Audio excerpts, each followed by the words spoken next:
Away we go. Shalom, everybody. Welcome. Thank you for being here today.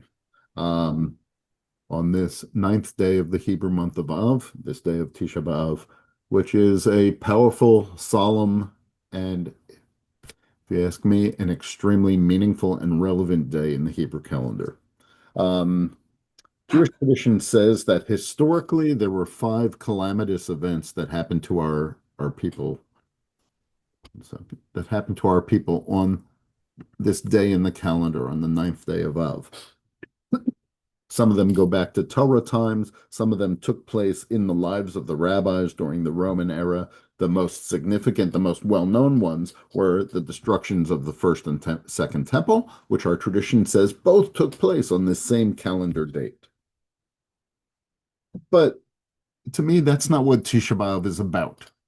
Like every Jewish holiday, there's a historical kernel that the holiday is fundamentally about. But what our tradition does is we take those ancient events and we spiritualize them. I talk about what do these things mean for our spiritual lives that we live today. And in that sense, for me, I'd like to propose that Tisha B'Av is not really about mourning for the destruction of the temples that took place in ancient times in Jerusalem or other calamitous events. Anyone who knows anything about Jewish history knows that we've had lots of tragedies and lots of calamities on virtually every date in the calendar. So what makes Tisha B'Av unique? It's the spiritualization of those themes that the rabbis took. Namely, Tisha B'Av is about exile. So what's exile? What's the religious idea of exile in Judaism? Well, to me, exile means distance. It means all these themes play out in the texts about this day.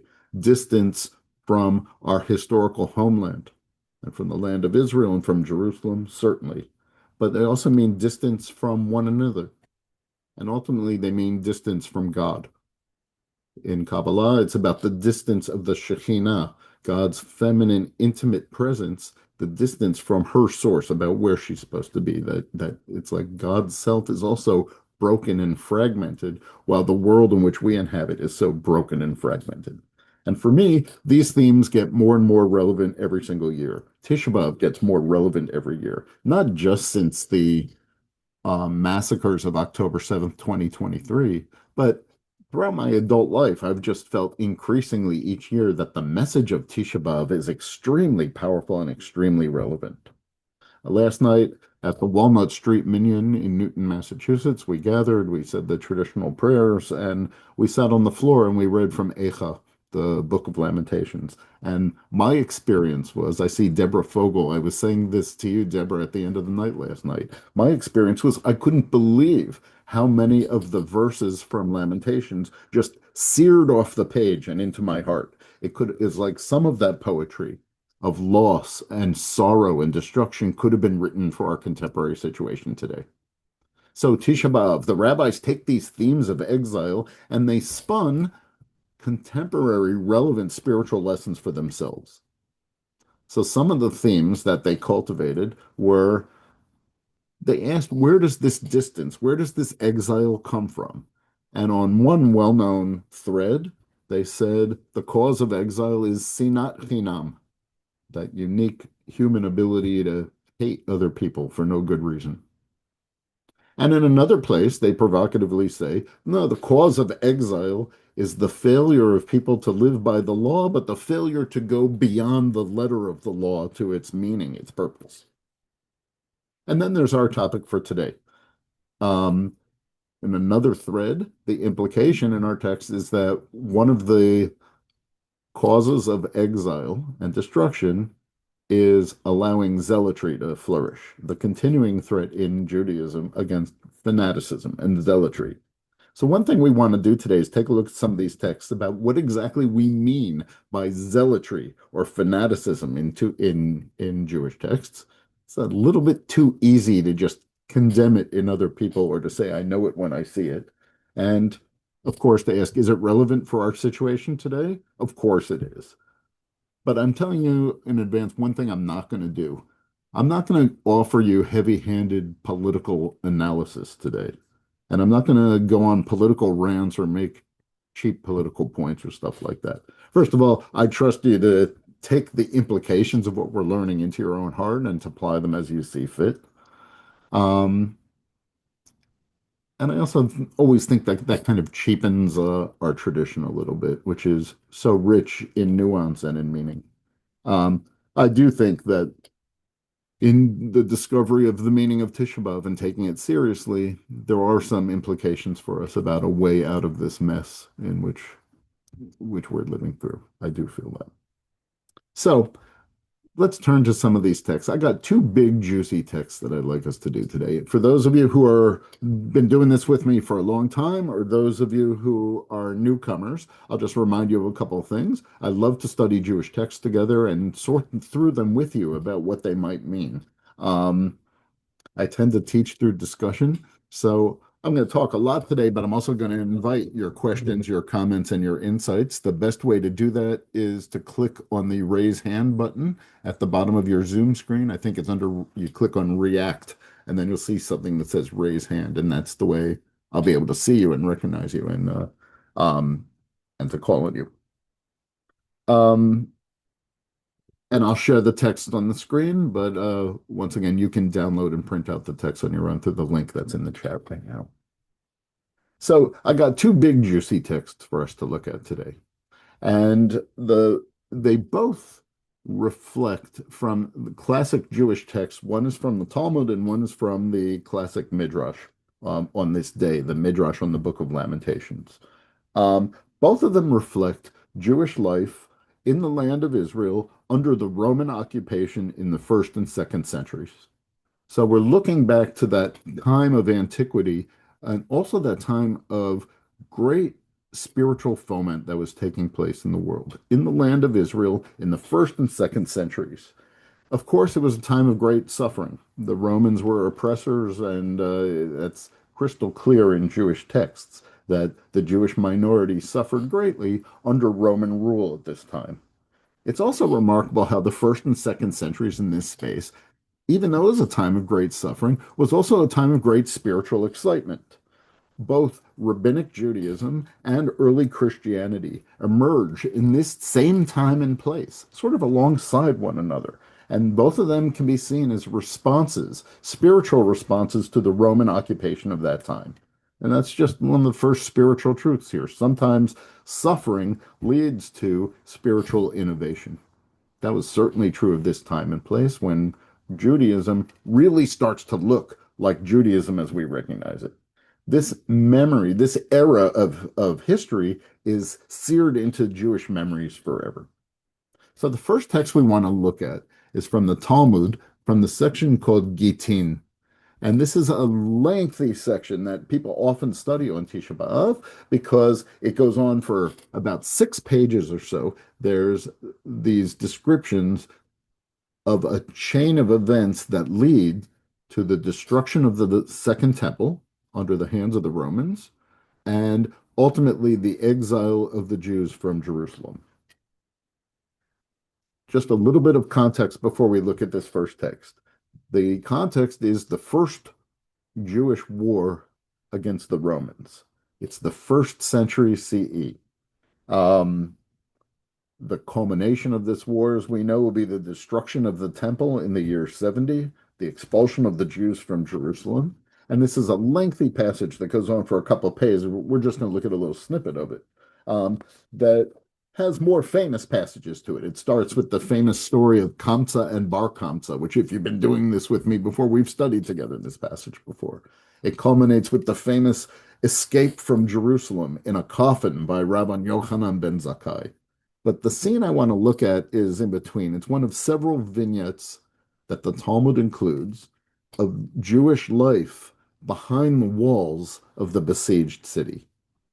So let's go in our minds to Jerusalem from 2,000 years ago. It's the spiritual and religious and social capital of the Jews. It's where the Sanhedrin meets to issue laws and rulings and injunctions for the Jewish people everywhere. It's where the temple stands and people offer sacrifices to God. And as the war goes on, Jerusalem becomes one of the last holdouts in the Jewish war against Rome, as described in the writings of Josephus. It's a walled city, high on a hill, with underground aquifers giving the population water. So even though the city is sealed up in these walls and the Roman legions are in the valleys surrounding the city, the people there are surviving. They have storehouses of food. They have well springs of water. And there they are, besieged behind the walls with the Roman armies waiting for them and trying to smoke them out. And then we get this story. So we're going to turn to the Talmud Gittin, page 56a. I'll put it up on the screen in 1 second. But before I put it up on the screen, as always with these classes with me, I need a volunteer who feels comfortable reading the English passage for us and who also won't get upset when I interrupt you while you're reading, because inevitably I'm going to do that. A volunteer to read for us today, please. Use that raise hand feature so I can see you. Oh, Jesse, I saw you. Jesse, you want to do it for us? Great. Nice to have a voice from Israel reading these passages for us. So I'm going to put it on the screen. Jesse's going to read it for us. Jesse's going to be very patient with me as I interrupt on occasion because it's going to unfold in several scenes. But you've got it now. Besieged Jerusalem 1900 years ago. And here's one of the scenes from the long story about how Jerusalem was destroyed. Jesse, take it away. So the Romans sent Vespasian, Caesar, against the Jews. He came and laid siege to Jerusalem for 3 years. At that time, there were three wealthy men in Jerusalem: Nakdimon ben Gurion, ben Kalba Savoie, and ben Tzitzit HaKeset. Nakdimon ben Gurion was called that because the sun shone Nakad on his behalf. Ben Kalba Savoie was called that because anyone who entered his house hungry as a dog, Kalba, would leave satiated, Savea. Ben Tzitzit HaKeset was called this because his tzitzit dragged along on pillows, keset, behind him. There are those who say he was called this because his seat, kiseh, was found among the nobles of Rome. Okay, let's stop there for a second, Jesse. It's just setting the scene for us. Again, we're behind the walls of besieged Jerusalem at the time of the war. And Jerusalem's a dynamic society at that time.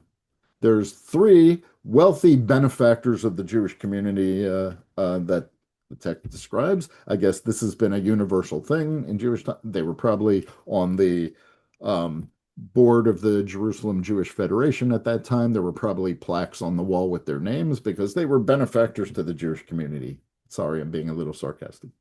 And the important thing here is it's telling us, oh, actually, the important thing is coming in the next paragraph, but it sets the scene with these three prominent individuals and it gives us some fanciful explanations about why they were called what they were called.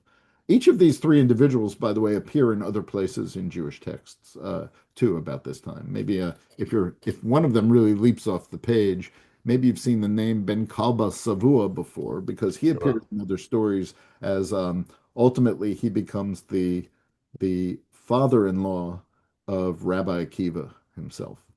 Anyhow, none of that's so germane to this story. Three benefactors for the community. And the next paragraph that Jesse will read for us is going to tell us that they kind of kept the community going during this time of war. Go ahead, Jesse, if you'd read that for us. These three tried to assist the Jews who were suffering in Jerusalem under the Roman siege. One of them said, "I will feed the people with wheat and barley." One of them said, "I will provide the people with wine, salt, and oil." And one of them said, "I will supply the people with wood." The rabbis gave special praise to the one who gave wood. As Rav Chisda said, a single storehouse of wheat requires 60 storehouses of wood in order to cook it. These three provided enough to sustain the city for 21 years. There were certain zealots, biryonim, that's a loose translation, I don't know, biryonim or bullies. But there were certain zealots in the city. The rabbis said to them, "Let us go and make peace with the Romans." But the zealots did not allow them to do so. The zealots said, let us go and fight the Romans. But the rabbis said, you will not be successful. Then the zealots rose up and burned down the storehouses of wheat and barley, and a famine ensued. Stop. And scene. That's where I cut the text off today. Again, this story goes on for pages and pages in the Talmud, how one event leads to another. Ultimately, the city is in flames, mass death and destruction, and only a tiny fragment of Jewish leadership is able to escape and even save Judaism for another day. So, what happened here? The thing that's shocking to me is this passage where it described these three benefactors. Why did it bother telling us about these three individuals? Because of this line here at the end of this paragraph. These three individuals provided enough to sustain the city for 21 years. That's an incredible detail.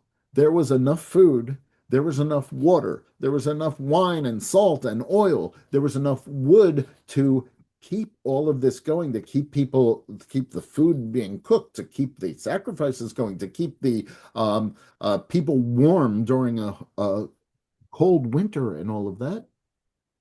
There was enough for 21 years. And then the final paragraph tells us that, however, the Jewish people at that time were fragmented into different kinds of groups. That shouldn't be so shocking in and of itself. But among those groups were a group of fanatics, a group of biryonim. I'm going to ask you in a minute, Jesse, what it was you were saying about the translation of that term.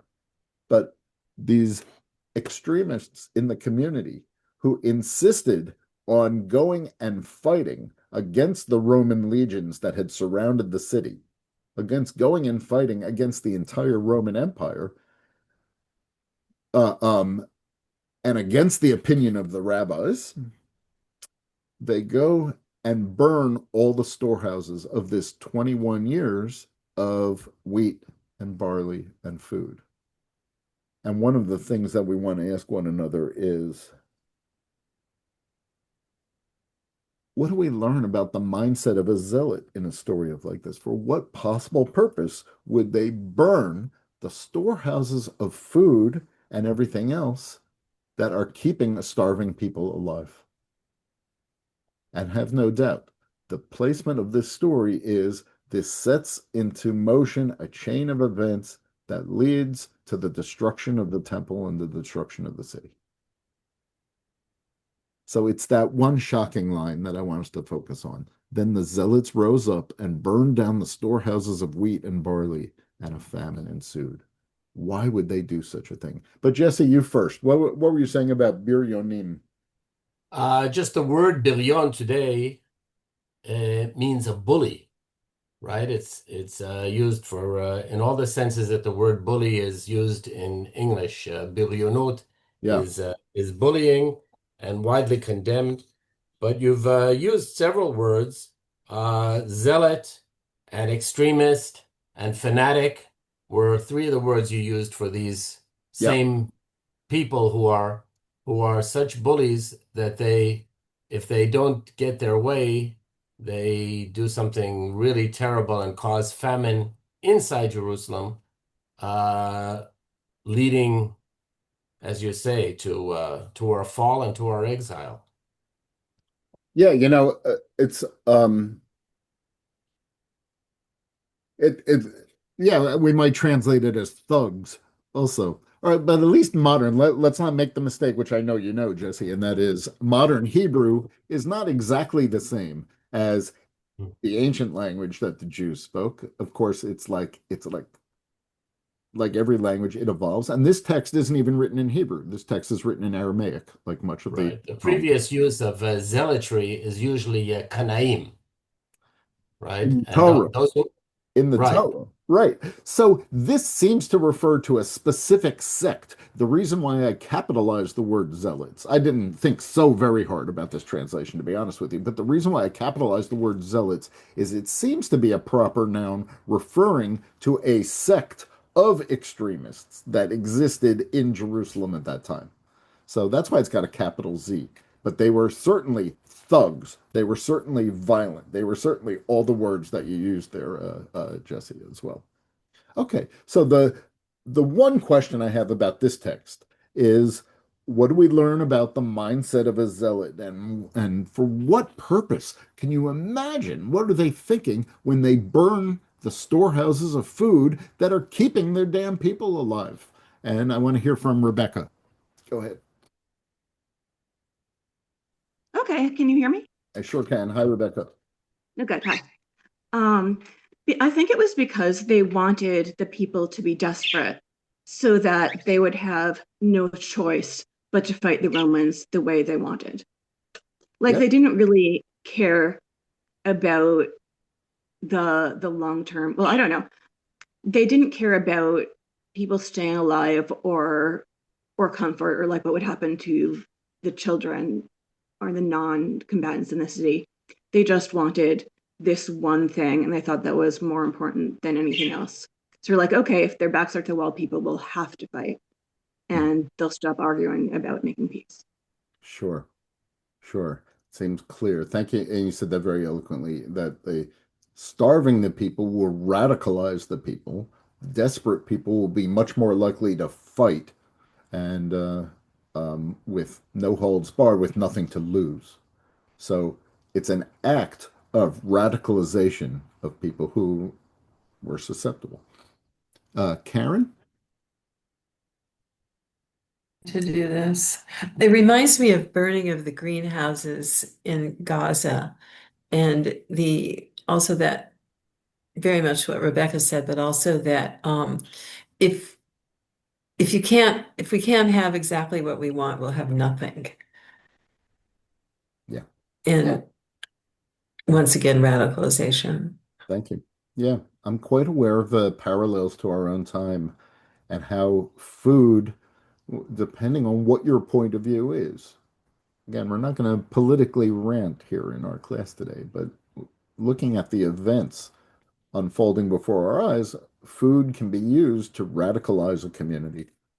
There was an article in the Atlantic last week that I direct your attention to about why Hamas wants to starve its own people. And it just seems like an interesting parallel to this idea of why the zealots of Jerusalem 2,000 years ago would want to starve their own people, namely to radicalize them, and so on and so on. Andrew, Andy? Hi. I Hi. hope it's fair to tie this back to the destruction of the first temple for a moment. The Book of Lamentations is associated traditionally with Jeremiah, Mhm. and Jeremiah, it seems to me, was what you might call a zealous moderate. He certainly hated his enemies, he cursed his enemies, and since he was a prophet, his curses came true. But he was a moderate. He said, make a deal with Nebuchadnezzar. Don't get Nebuchadnezzar's way. And it was his opponents who wanted to fight like the zealots. Is that right? Yes, Yeah. yes, that's right. Like the rabbis in this scene, he was saying, there's a time to fight, but this isn't it. You don't have God's backing. Right. Um, we're going to talk. I like that first phrase that you used. What was it again? Z- a A zealous moderate. yeah, I like that phrase a lot.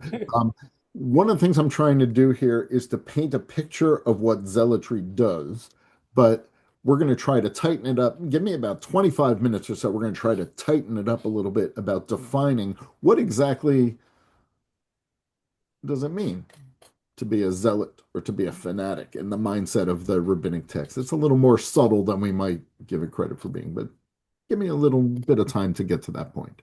And Kimberly, hi. You're still muted. You're still muted. Nice to see you. Likewise. Good, we hear you. Right. Nope. Oh, then you muted yourself. Then you Oh, muted yourself. Now you're all on. right. Good. I'm struck by the certainty of their feelings about what needs to happen. I mean, they're not at all in doubt about what needs to happen so that they would do this atrocious act. And I think that is a part of the definition of zealotry, just being so confident of one approach and just not letting any other arguments or considerations interfere with that. Yes, that is awesome that you said that too. I'm right there in sync with you. As we flesh out what it means in rabbinic texts, I'm thinking too that certainty is one of the hallmarks of what makes a fanatic here. Thank you. And Evelyn in Tel Aviv. Yeah. Yeah, it's also so disheartening, like you were saying, to think that they would think about starving their own people if they don't get what they want. Exactly. So also that extreme attitudes lead to extreme behavior, lead to the result of violence, death, and suffering is inevitably going to be a symptom of that you're in the domain of zealots, right? Okay. Karen and Aaron, something else, or is your hand up from before? No, this is Aaron. Okay. And new hand. The thing that my sense of zealotry is a lack of self-awareness. Because if one were self-aware, one would have to accept the idea that humans are fallible. And zealotry doesn't admit of fallibility within the particular idea.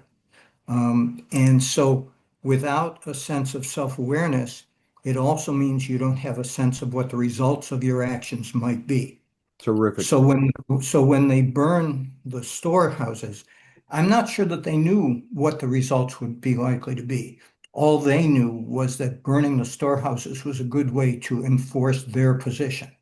And they didn't go further to think about what the results might be for other people.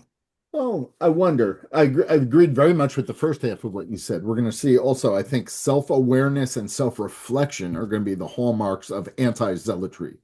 But do they not know the results? I don't know. Sometimes I might say they knew exactly what they were doing and didn't give a damn. Well, all right, so I'll soften it or make it a little more harsh. They knew Okay. what the results would be, but in the context of the importance of their feelings, they didn't allow the results to make them waver from the intensity of their feelings. Okay, great. Thank you. You said that nicely. Let's take the hands that are up, May, Ronnie, and Marcia, and then We and then can't draw a see. line because I got another even more provocative text for us to go to. But so May, Ronnie, and Marcia. May. All right, the zealots equate compromise with surrender. Good. Excellent. Excellent. And compromise sometimes is a Jewish value. Nice. Ronnie. Is there a religious note? Do the zealots feel that they may have been picked by God to do this act? Definitely. That is definitely also one of the hallmarks of religious zealots is I am certain that I know the mind of God, that God chose me to do this mission, and that this sense of certainty without self-awareness that you're on a mission from God. We're going to have more to say about that in a few minutes as well. So thank you for putting that on the table. One more comment, and that's Marcia's. I think what the others are trying to say is that they have no empathy for anybody else's point of view. It's a kind of selfishness that is destructive. Excellent. Empathy means I can put myself into somebody else's shoes. I can feel, at least to a certain extent, what somebody else is feeling. And the opposite of that is narcissism of I'm the only one who's right. Or the most extreme form of narcissism is solipsism, that I'm the only one who exists. I'm the only one who matters. Great. We're going to have more to say about all this. So thank you for putting all these things on the table. Now I got an even more provocative text for us. The next text I want us to look at is a midrash written even earlier than the previous text. It's older than the Talmud. It's called Echa Rabbah. It's the classic midrash on the Book of Lamentations. The scene that we're going to talk about takes place about one or two generations later. So you know that in the year 70, Jews were expelled from Jerusalem. Jerusalem fell. The temple was destroyed. The war ultimately came to an end when the last holdouts against the Romans died a few years later on that mountaintop in the wilderness. Where? At Masada. Masada. You got it. Right, at Masada. That was the year 73. So then the war came to an end. But resentment against the Romans, of course, continued to seethe and fester for the next generation.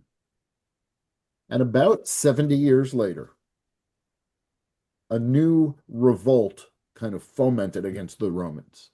70 is a provocative number because the prophet Jeremiah, whose name keeps coming up, predicted in his time, centuries earlier, that the Babylonian exile would only last for 70 years.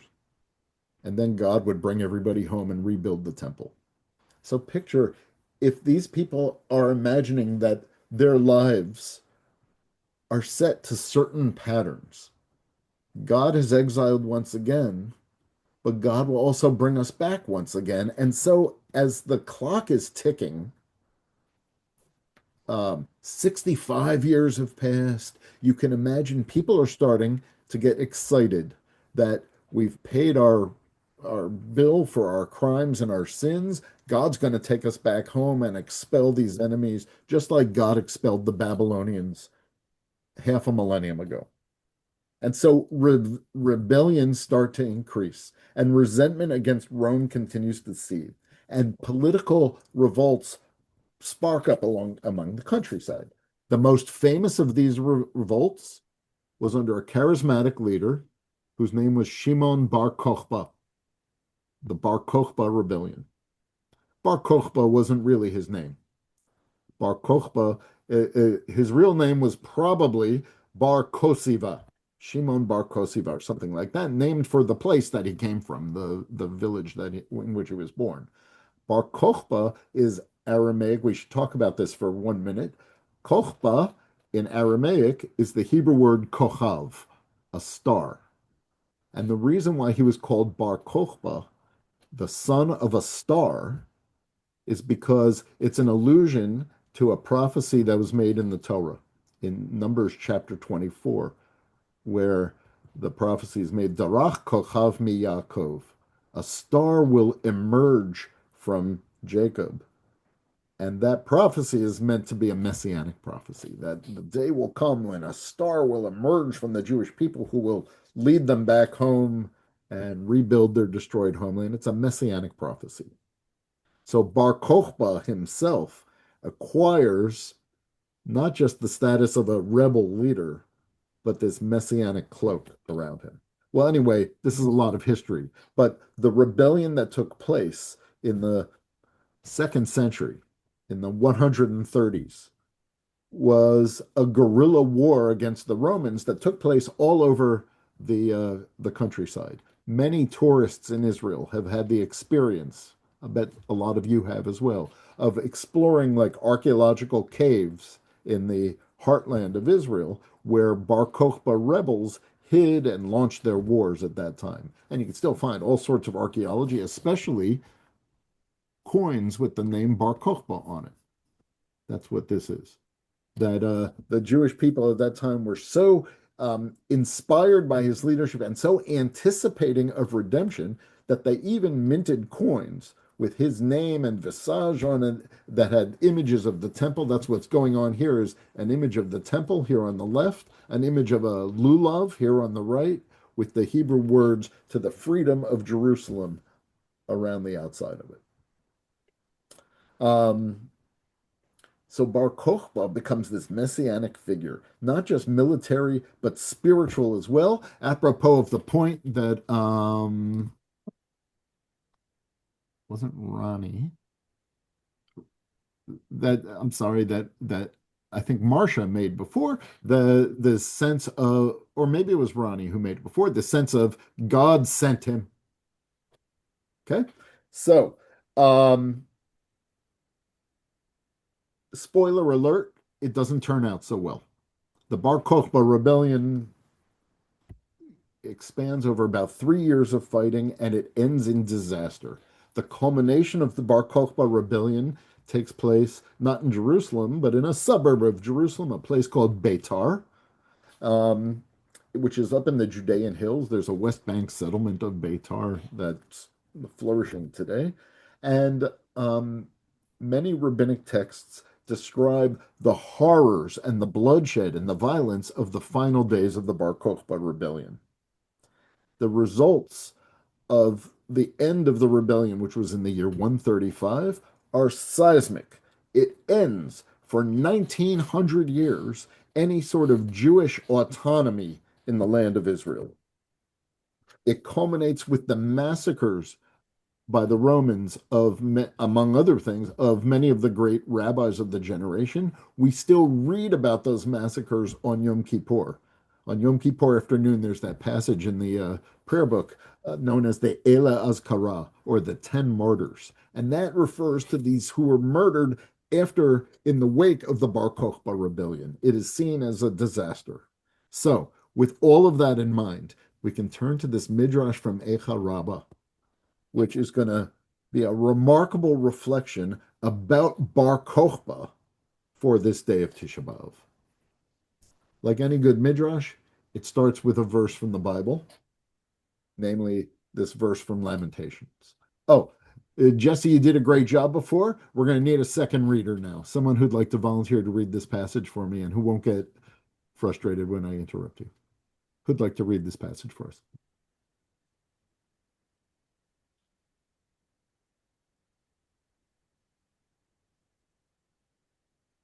Cheryl, thank you. Cheryl in Durham. So you're going to be patient with me, Cheryl, right, as I interrupt. But let's take it piece by piece. And it starts with this verse from Lamentations, of course. And then suddenly you're going to see the rabbis are going to be talking about not their own time, but the very recent past. They remember the Bar Kokhba rebellion and the tragedy that ensued afterwards. And well, let's take it from there and see what we can learn from this. It's a rather amazing and shocking passage. Cheryl, go ahead. Start with the verse in bold print. Okay, and I forgot, how do we say Yud Hey Vav Hey? Is that our custom? Well, my custom is to punt and to kick it to you. That's the name of whatever your custom is. You can say God, you can say Adonai, you can say Hashem, you can say Yud Hey Vav Hey, whatever you're comfortable with. Okay, I'll say God has laid waste without pity all the habitations of Jacob. God has raised in his anger fair Judah's strongholds. God has brought low in dishonor the kingdom and its leaders. All from Lamentations 2. Rabbi Pinchas said in the name of Rabbi Hoshea, there were 480 synagogues in Jerusalem. Each one of them had a school to teach Bible and a school to teach Talmud and Mishnah. Rabbi Yochanan would interpret the verse, God has laid waste without pity, in 60 different ways. Rabbi Yehuda Hanasi would interpret it in 24 different ways, but don't think that Rabbi Yochanan was superior to Rabbi Yehuda Hanasi. Rather, since Rabbi Yehuda lived at a time close to the destruction of he would remember, and then he would weep and need be consoled. Okay, let's stop there. There's already a couple really fascinating things about this text. It starts with this statement about 480 synagogues and all of these Torah schools that existed in Jerusalem at that time. A lot of this midrash, of this book, is devoted to nostalgic remembrances about how glorious life was before the destruction came.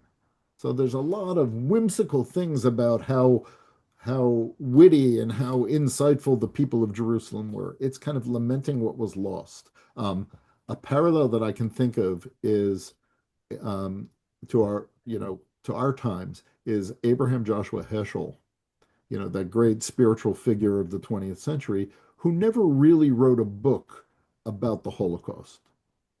The Holocaust kind of underlines a lot of what Heschel writes and teaches, but he never confronts it head on. He never wrote a book of Holocaust theology, but he did write a book, a very powerful one called The Earth is the Lord's, which is this small little, easy to read spiritual book that I recommend. But it's about the spiritual life of European Jews before the 20th century. And it's the closest Heschel comes to writing about the Holocaust, because what he's writing about is what was destroyed. You can't fathom not just the destruction of the millions of lives, but also the spiritual greatness that was lost.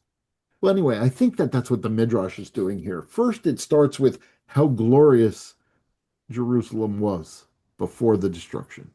And then we get this funny little passage, I think, about funny but poignant, Rabbi Yochanan and Rabbi Yehuda. Rabbi Yehuda is a figure from second century, major figure in Judaism. He's the editor of the Mishnah. He died in the year more or less 217. So he was relatively close to, or closer to, the destruction of the temple. This Rabbi Yochanan lived one generation later, let's say in the next century.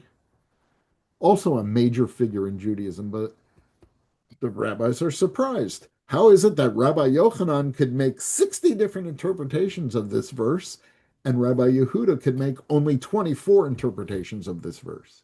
And the answer is, and I think it's very poignant, Rabbi Yehuda, he could have said a lot more. But once he started talking about Judaism, about Jerusalem, he started weeping and crying and couldn't say anymore. Since Rabbi Yehuda lived at the time close to the destruction of the temple, as he would begin to expound, he would remember, then he would weep and need to be consoled. That's a very powerful line, I think, because he lived so much closer to what was lost. Okay.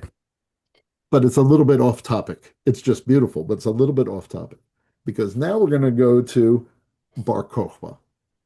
Now that we've set the stage for the destruction, the loss, how intense and how much it was. Oh, and pay attention to who's teaching. Now we're going to get Rabbi Yochanan is going to teach something in the name of Rabbi Yehuda. So there's something kind of beautiful and poetic about that. Both of these teachers have profundities to share, and even in one in the name of the other. Okay, Cheryl, pick it up. Now we're going to talk about Bar Kokhba. Okay. Rabbi Yochanan said, Rabbi Yehuda Hanasi used to teach, a star, Kochav, rises from Jacob, from Numbers 24:17. Don't read it as Kochav, star, but rather as Kozav, fraud. When Rabbi Akiva would see Bar Kosiva, that is Bar Kokhba, he would say, this is the king Messiah. Rabbi Yochanan ben Torata said to him, Akiva, grass will grow from your cheeks, and still he will not have come. Stop. Okay, so in the history of Jewish messiahs, which is equivalent to saying the history of Jewish false messiahs, this is a very famous passage, an important one. Bar Kokhba in his time was not just a military leader, but he was this spiritual leader. In fact, some people started talking about him in messianic terms. Even the great Rabbi Akiva, who is remembered as the greatest figure of second century Judaism, the most keen intellect, the most powerful spiritual figure in all of second century Judaism, even he got sucked into the movement and started calling Bar Kokhba Melech HaMashiach. That's kind of amazing. That it shows the extent to which this man's charisma brought people in. But the last word goes to the editor of this text. And the editor of this text isn't buying it. He knows that there was too much death and destruction and ultimately failure in the wake of Bar Kokhba. So he gives the last word to this other rabbi. Akiva, grass will grow from your cheeks, and the Messiah still will not have come. For another time, because some of you who've done this with me before know that a personal area of interest and research of mine is the history of Messianism in Judaism. This is a really fascinating idea.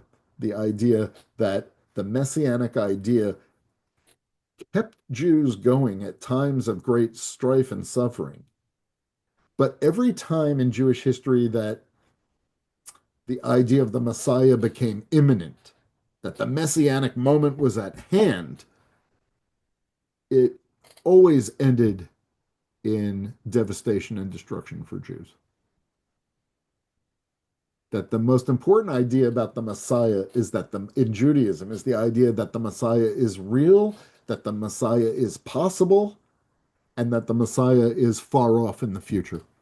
And you want to live in a messianic kind of world, you kind of have to get to work building that kind of world, because it's not coming today or this afternoon or tomorrow. Anyhow, so that all comes out of this paragraph here. Even Rabbi Akiva thought the messianic moment was at hand, and the more sober editor of the Midrash says, yeah, not really. Okay, Cheryl, keep going, because now it's going to talk about, you can hear the bitterness in the voice of the text when it remembers Bar Kokhba, because he was a zealot and he led to destruction, not salvation. Go ahead. Rabbi Yochanan said, "The voice is the voice of Jacob, and the hands are the hands of Esau." Genesis 27:22. The voice. The Emperor Hadrian killed millions of people in Beitar. 80,000 sounders of horns were laying siege to Beitar. Bar Koziva was there, and he had 200,000 men with him, each with a severed finger. The rabbis sent him a message. "For how long will you cause Israel to be blemished?" Bar Koziva would catch missiles from the enemy's catapults between his knees and hurl them back, killing many enemies. For that reason, Rabbi Akiva made his remark. Yeah, let's stop for 1 second, because we're not at the main point yet, but I want to say one thing about this paragraph. It's painting the picture of Bar Kokhba, who they can't even say his name. They call him Bar Koziva, this fraud, as a zealot, as a fanatic. And that's what this thing about, he had 200,000 men, each with a severed finger. We need the commentaries to explain what that means. What it means is to show your loyalty to him, you had to chop off one of your fingers. That's the hallmark of fanatics throughout history, too. Let me see to what extent you're willing to sacrifice yourself to my cause. And apparently there were a hell of a lot of people who were willing to sign up because of the desperation of the times, perhaps. Okay, now what we're going to hear in the final part is the ultimate demise of Bar Kokhba. And the ultimate demise is to become part of his conspiratorial thinking. And it also is a pretty good story in and of itself. Daniel Silva could have written this story, maybe. So now is the story that Cheryl's going to share with us about how Bar Kokhba came to an end. And it's pretty gross. Okay, go ahead. For 3.5 years, the Emperor Hadrian surrounded Beitar. In the city was Rabbi Elazar of Modi'in, who continually wore sackcloth and fasted in order to avert the decree that was threatening the people.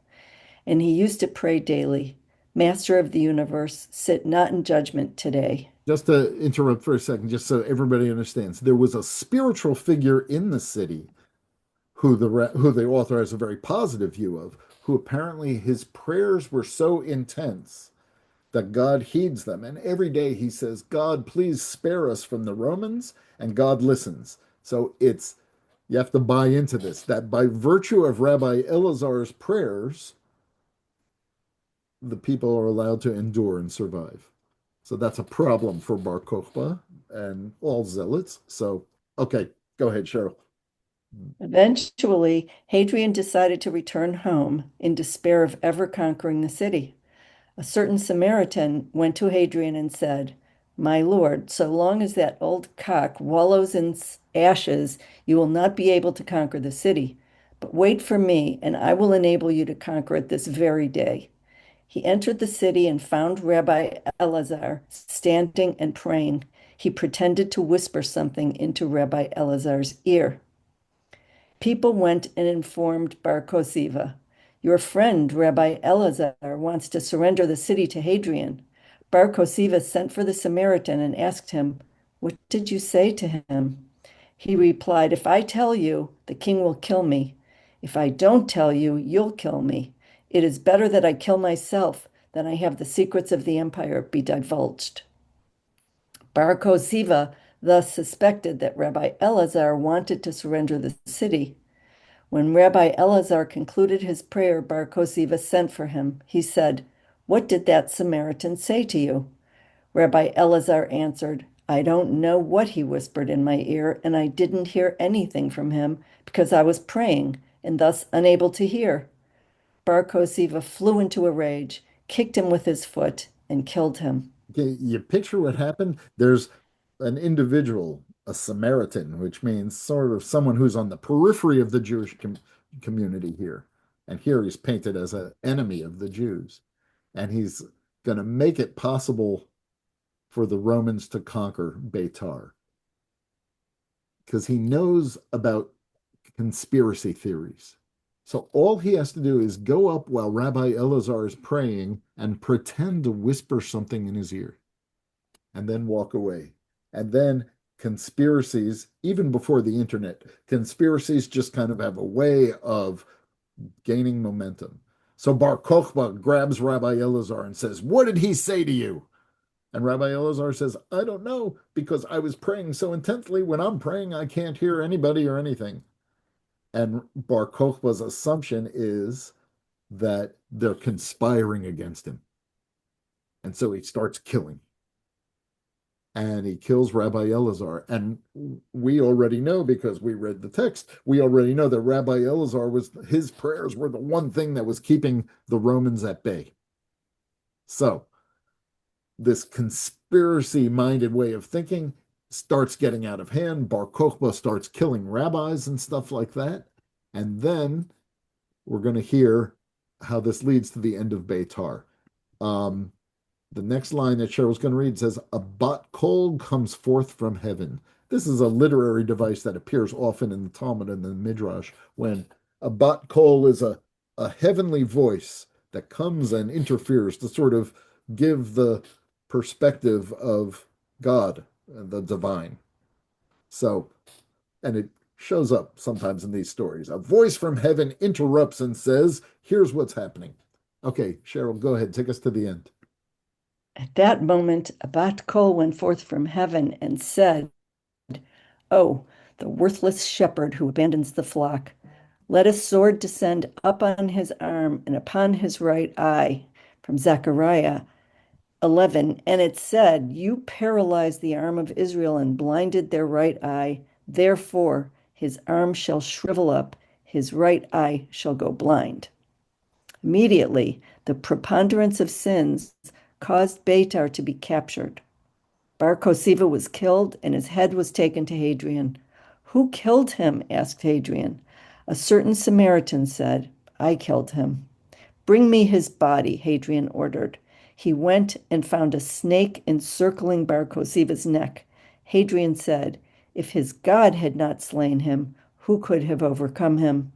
As it is written, Unless their rock had sold them, had God not given them up. From Deuteronomy 32. Thanks, Cheryl.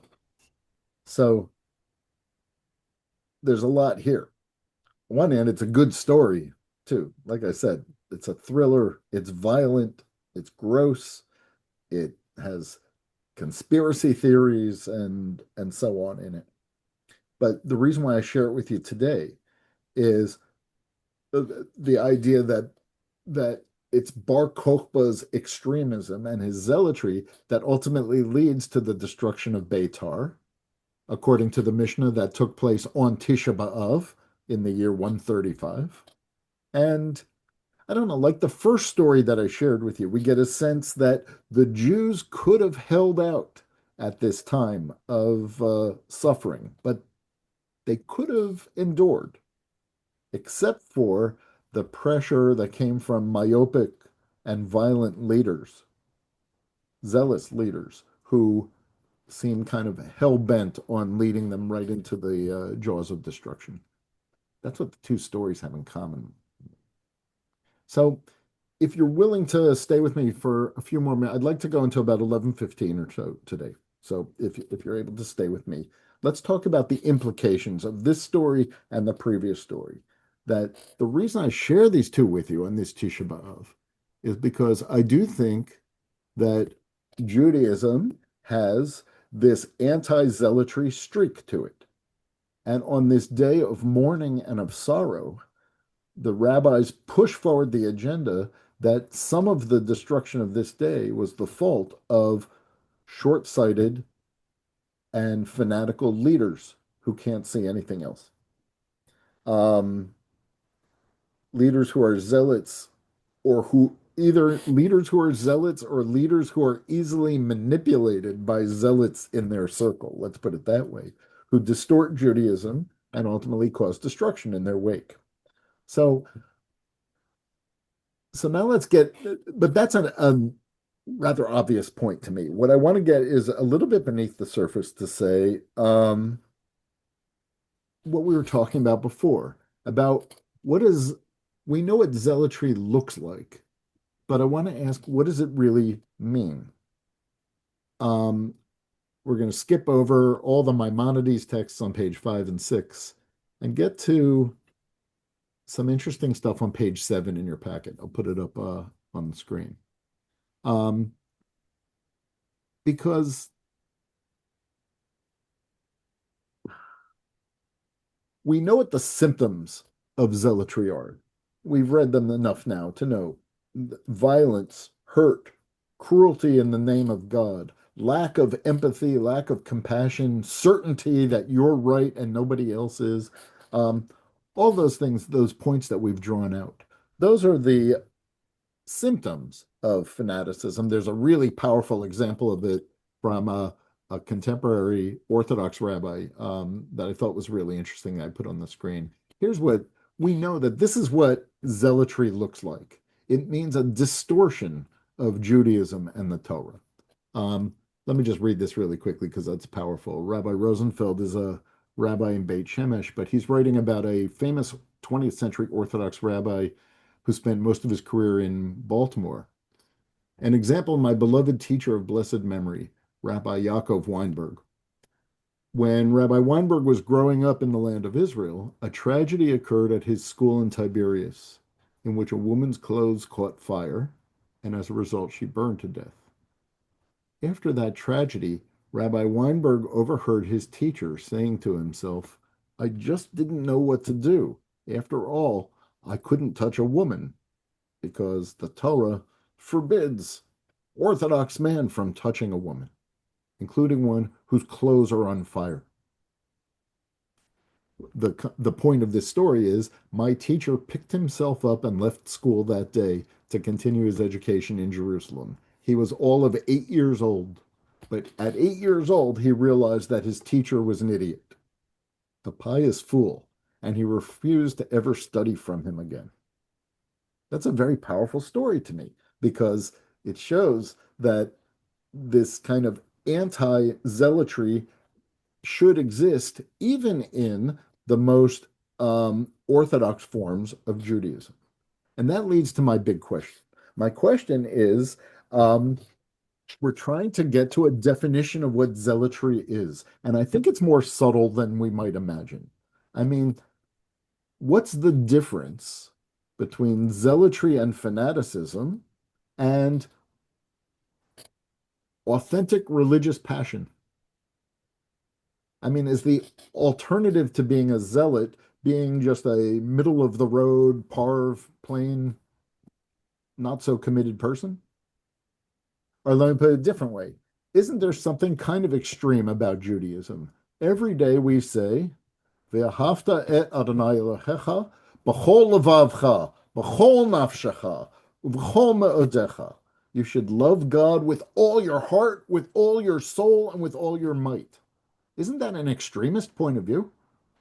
What's middle of the road about that? Love God with everything you have, all your soul and all your heart. And furthermore, I'm ranting a little bit now, but I'm eager to hear your responses to this. Sometimes liberal or secular or even assimilated Jews tend to think that anyone who lives by Jewish law must be a fanatic. And that's cheap. And that's not accurate. That's not what zealotry is in the text that we're reading. It's got to be something a little bit more nuanced than that. As you're thinking about that, one of my favorite texts about this is an incredible 20th century philosophical essay by a Jewish philosopher named Stephen Schwarzschild. He has an incredible article. I really recommend the whole article about this question of, does Judaism really want us to be middle of the road kind of people in our temperament? Is that what the lesson of this is? He says, Bible-derived ethics in Judaism are conceived as imitatio Dei, imitating God. You shall be holy, for I, Adonai, your God, am holy. Within that theory, told to a doctrine of the mean, of the middle way, would seem to say that God is moderate all the time, and therefore we're supposed to act moderately. Logically, it might even be taken to follow that we ought to enact moderative imperatives moderately. That's just the sort of thing philosophers say. But I like this part. Under such auspices, all sorts of fundamental biblical texts would have to be written to say something like, you shall love the Lord your God with just a moderate part of your heart. Or be ye temperately integral, which is great because he's referring to the verses that say things like, you have to be wholehearted and complete in front of your God. So now I'm at a little bit of a loss. Are we supposed to be extremists? What do we do with these texts that are anti-zealotry? That's the real thing that I think we should be meditating on Tisha B'Av. What is expected of us when it comes to our religious passions? I think that's a much more interesting question than just God hates zealots. Help me out with this. Rebecca, you've been patient. Your hand's been up for a while. I'd love to hear from you. Okay. Well, I had a question about the earlier text. I'm going to start by trying to answer your question, which is that maybe the idea is that in being moderate is that you shouldn't uphold or follow any one principle so highly that it causes you to forsake all the other principles. Like this story about the story told by Rabbi Rosenfeld is horrifying to me in that this rabbi valued his purity so extremely that he wouldn't compromise it even to save a human being's life. Like he wasn't moved by compassion. Like I'm sure there are a zillion Bible verses you could bring forth saying, that you should have compassion. But for him, this rule of purity was more important even when someone's life is in danger. And that's kind of horrifying to me. And really, so I thought that there was a Jewish principle that when life is at stake and someone's life is at danger, you're supposed to put the saving of someone's life higher than almost all the other Torah rules. Sure. Oh, so you're responding to the rabbi who wouldn't save that woman's life. And you're absolutely right. Not only was that rabbi a fool, he also didn't know the text. Because you're exactly right. That pikuach nefesh supersedes almost every other rule in the Torah, saving somebody's life. And the exceptions are so few and far between that they prove the rule. So Yeah, and also that, to try to answer your question, that maybe this is an example of what you should avoid in order to avoid zealotry. That is, like all of the principles of the Torah are good, but they can become not good if you lift one principle up above like literally everything else that's happening, or literally all the other things that are good, I guess. So good. I like it. I think we're getting somewhere. Thank you for that. Judy Hadley. I thank you. Well, all I have to add really is just bringing the perspective of being a modern person as opposed to an ancient person who was involved in the writing of the Torah and collecting all of the ancient wisdom. And I would never say that we need to, I mean, it almost feels blasphemous to me say, rewrite the Torah to fit our times, but we have the freedom to interpret and to take into account our situation today. And I was thinking the same thing Rebecca just mentioned, the concept that saving a life is the ultimate value for me, and peace also. That line about bringing peace among people is so. That's all I have to share. You said a lot. Thank you. Aaron and Karen. I guess I'm returning to the point that I made originally, and I'll frame it in a different fashion. There's a question of means versus end. And it seems to me that a zealot is tied into the means or the most narrow idea without thinking about what the purpose of the means is. And so the question is, what is the purpose and what are you trying to get to with Jewish values and Jewish action? And once you can kind of get to that broader question or the answer to the broader answer actually, then you can value what your means are and what you ought to be doing. And if you get stuck just in what you ought to be doing in that one narrow action, you've lost the context and lost the ability to think more broadly. So the zealot is thinking too narrowly and therefore loses the end result or the sense of what the end result should be. Very good. I think there's a lot of wisdom to what you say. Ends and means. Yes, very good. Diane. Hi, Diane. You're still muted. That's Ruth Balzer's sister. Oh, you're still muted. It sure is. Diana, unmute yourself.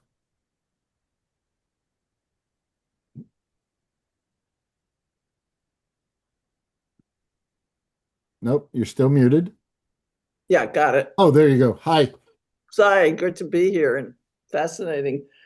In the end or the beginning, it does have to do with values. To open your heart in the biggest, broadest way is valuing love and other values. I think that a zealotry has often been associated with killing humans. And those are different values, which is to say I'm not a pacifist, but I think that trying to kill people in the various forms that we're talking about is different than opening up your heart. These are two very different, different things. And I think that certainly one talked about Hamas. I can talk about the right wing of the Israeli government right now, which are one of the symptoms of zealotry. Values that are what the values are ones of doing in another people. And I'm not going to say, and so I don't think broadly saying zealotry covers what's actually for real going on. And it also implies a non-thinking position. And I don't think Judaism, again, is for unthinking behavior. Good. People have different views of what the culmination may be. But I think you can believe in God, believe in love, and still have a rational viewpoint, which is Maimonides, right? Good. I'm going to try to bring a lot of, I love what you said. I'm going to try to bring a lot of these things together. We're going to take two more comments. We're going to take Ronnie and May, and then I'm going to try to bring some of these things together with one final text, and we'll wrap up. Ronnie, go ahead. I think listening to what everybody said, I think the zealots are yes, a combination of all those characters. But what I wanted to add is the idea of free will. That is implicit to allow us to live with all these diverse strategies and come to our own conclusion, at least as individuals. Okay. Okay. Thank you. And May. The phrase that I keep on thinking of, and I'm not sure where it comes from, is needs to be tempered by. So you have, love of God, zealotry. It needs to be tempered by compassion, by other things that enter into people's ideas. Right. I certainly agree with that as well. Let me, I'm going to sum up, but also to get back to the crux of the question, which I'm not sure I have an easy answer for, And I but it's fool something worth myself. meditating on. That I want to suggest that Still don't remember. anti-zealotry in Judaism doesn't mean not being passionate about Judaism. That's not the message I want you to take away from here. That Judaism, Torah, Jewish life in general needs people who are passionate, extremely passionate about God, about Torah, and about Israel. That uh, again, v'ahavta et Adonai Elohecha b'chol levavcha, b'chol nafshecha, b'chol meodecha. To love God with everything that you've had is one of the things that we've called the watchword of Jewish life. We say it every day. Where does that leave us, though, when it comes to zealotry and the previous text that we read? Well, I would like to suggest that zealotry is not the same thing as passion. It's actually something quite different. And I would say the opposite. Sometimes you can know something by knowing what its opposites are. The opposite of zealotry, first of all, is certainty. Somebody mentioned that earlier, and I said I was going to come back to it. Judaism calls for self-reflection, for refinement of our character, for what's called cheshbon hanefesh, looking into ourselves and saying, are we really so sure about the behaviors that we're doing, about the paths that we've chosen, or should we be able to refine ourselves? That sort of self-refinement is, to me, kind of implies that certainty is the antithesis of spiritual living. And it's also maybe why Tisha B'Av, in some ways, is like the opening salvo of the high holiday period, which is just 7 Shabbats away now, because it calls for us to self-refine ourselves, to look into ourselves, and to be reflective of who we are. Number two is about ego, that anti-zealotry calls for a diminishing of our egos when you realize that our perspective of how things are in the world is not the same as God's perspective.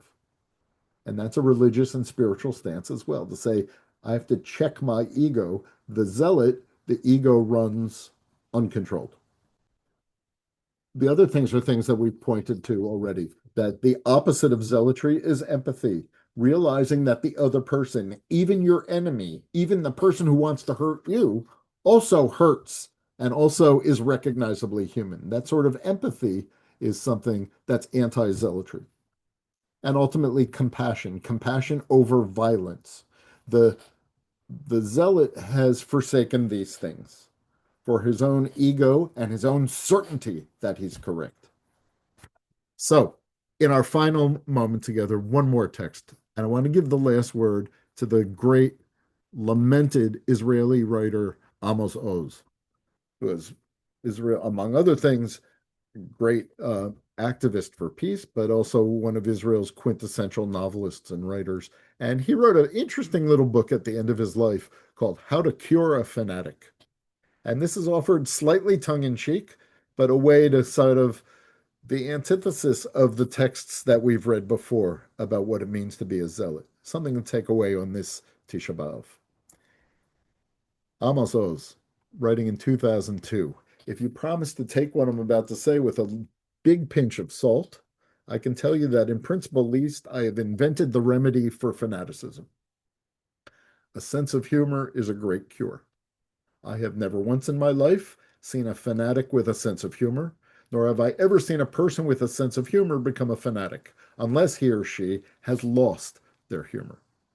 The ability to laugh at ourselves is a partial cure. The ability to see ourselves in others as others see us is another medicine.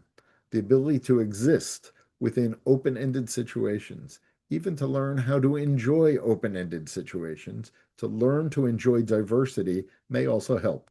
I am not preaching a complete moral relativism, certainly not.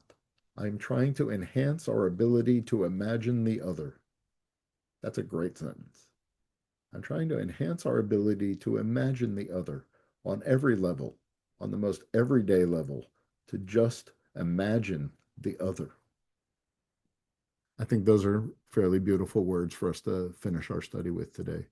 I just want to say thank you to everybody for coming and spending part of this day together with me and with our class. I hope you enjoyed this. There's other texts on that page that you may find meaningful in your study today. If you're fasting today, I hope you have a deep and meaningful fast. And I hope that our study together and our observance of Tisha B'Av today leads to a world that is a little bit more gentle, a little bit more anti-zealous, a little bit more whole and complete as the process of exile, hopefully, God willing, begins to reverse itself and we draw a little closer to one another. Thank you, Amen. everybody, for being here today. Hope to see you again Thank very, you, very Neil. soon. Thank you so much, Neil. Thank you. Thank you so much. Great to see you all.